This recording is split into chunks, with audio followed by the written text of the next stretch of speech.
பொதுவாகவே நம்ம எல்லாருக்குமே வந்து நம்மளோட ஆப்போசிட்டில் இருக்க பர்சன் வந்து உண்மையை சொல்கிறாங்களா பொய் சொல்கிறாங்களா அப்படிங்கிற தாட்டு எப்போவுமே இருந்துக்கிட்டே இருக்கும்.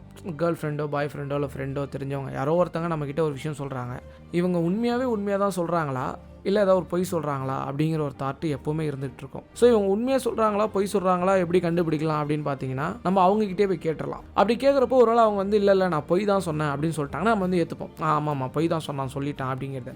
இதுவே வந்து அவங்க வந்து இல்லை நான் உண்மை சொன்னேன் அப்படி சொன்னாங்கன்னா, ஒருவேளை உண்மைன்னு சொல்கிறதோ பொய்யா இருக்குமோ அப்படிங்கிறத யோசிப்போம். அது ஏனே தெரியாது. இந்த மாதிரி சூழ்நிலையில் ஒவ்வொருத்தவங்களுக்கும் ஒவ்வொரு ஆன்சர் எதிர்பார்ப்பாங்க. ஒரு சில பேர் வந்து இல்லை இது பொய்யாக தான் இருக்கணும், அவன் பொய்ன்னு தான் சொல்லணும் அப்படின்னு எதிர்பார்ப்பாங்க. ஒரு சில பேர் இல்லை இது உண்மையாக தான் இருக்கணும், இவன் உண்மை தான் சொன்னேன்னு சொல்லணும் அப்படிங்கிறத எதிர்பார்ப்பாங்க. ஸோ நீங்கள் எதிர்பார்க்குற ஆன்சர் உங்கள் ஆப்போசிட் பர்சன்ட்டு கிடச்சிருச்சு அப்படிங்கிற பட்சத்தில் அதை முழுசாக நம்பிடுங்க. நான் முழுசாக நம்பிட்டேன், நாளைக்கு வந்து அது பொய்யா இருக்குது இல்லை உண்மையாக இருக்குன்னா நான் என்ன பண்ணுறது அப்படின்னா, நீங்கள் எதிர்பார்க்குற ஆன்சர் அவங்ககிட்டேருந்து கிடச்சிருச்சு அப்படிங்கிற பட்சத்தில் அதை முழுசாக நம்பிடுங்க. மேபி ஃப்யூச்சரில் அது உண்மையாக இருக்கோ இல்லை பொய்யா இருக்கோங்கிறத அன்றைக்கி பார்த்துக்கலாம். இன்றைக்கி நீங்கள் இதுக்கப்புறம் எவ்வளோ யோசிச்சாலும் உங்கள் ஆப்போசிட் பர்சன்ட்டு அந்த ஆன்சர் தான் ரிப்பீட்டில் வரப்போகுது.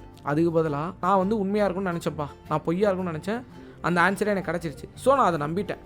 ஃப்யூச்சரில் அது என்னன்னு தெரிய வரப்போ அதை அன்றைக்கி பார்த்துக்கிறேன். இன்றைக்கி நான் எதிர்பார்த்த ஆன்சர் எனக்கு கிடச்சிச்சு, நான் அதை நோக்கி என் வாழ்க்கையை நிம்மதியாக கொண்டு போகிறேன் அப்படிங்கிறத மட்டும் தாட்டில் வச்சுக்கிட்டா கரெக்டாக இருக்குமோன்னு எனக்கு தோணுது.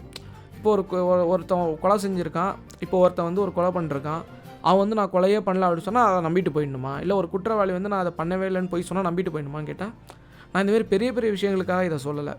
ரொம்ப சின்ன விஷயங்கள், சின்ன பொய்யாக இருக்கலாம், சின்ன உண்மையாக இருக்கலாம், அந்த மாதிரி விஷயத்துக்கு தான் இதை சொல்கிறேனே தவிர்த்து பெரிய விஷயங்களுக்கு நான் வந்து இதை மீன் பண்ணல. சின்ன விஷயங்களுக்கு தான் மீன் பண்ணுறேன். ஸோ நான் சொல்கிறது தான் கரெக்டாக இருக்கணும்னு எந்த அவசியமும் கிடையாது. நீங்கள் யோசித்து முடிவு பண்ணுங்கள்.